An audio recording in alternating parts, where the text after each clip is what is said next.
We've mentioned obviously that we've got a more positive climate than we had 6 or 7 years ago. Start of 2016.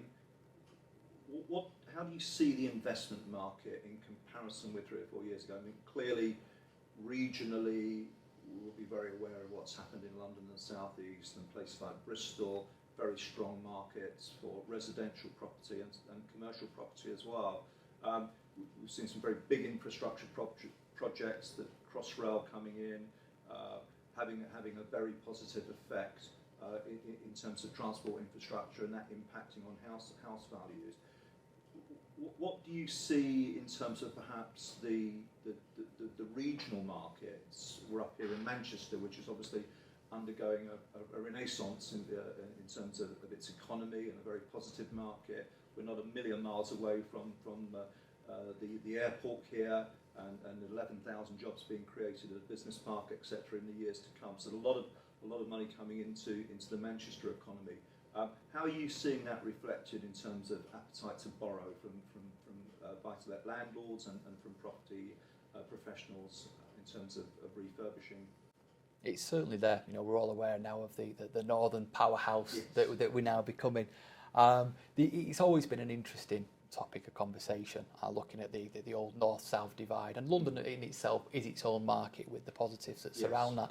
But I do find that now investors are looking outside of London, certainly those that are not just necessarily looking for capital growth, but more importantly, rental yield, return on their money. You know, one can quite readily achieve a rental yield on a typical buy-to-let property of circa 15%, would you believe, because of low house prices in the north. Something that I think one would find it quite difficult to achieve in the south stroke within the M25 region.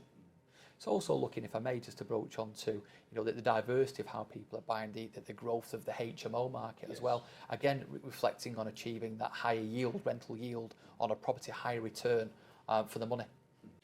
And together, what sort of products do you offer for the HMO landlord, or are we talking about products which enable people to switch into that product, or do you have those within house? We certainly do. We've assisted many clients that are purchasing, if you will, a standard property, looking to get the necessary planning permission and provisions in place to convert to a HMO.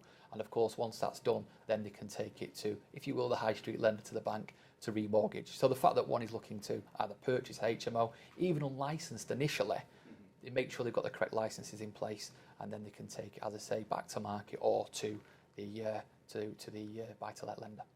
Yeah, you mentioned licensing, and obviously anyone looking at the HMO sector, I always equate it to effectively running a mini hotel, and there's a lot more regulation, and I think, without doubt, someone coming into the HMO sector for the first time does need to be aware of the increasing complexity of running what is in effect a mini business.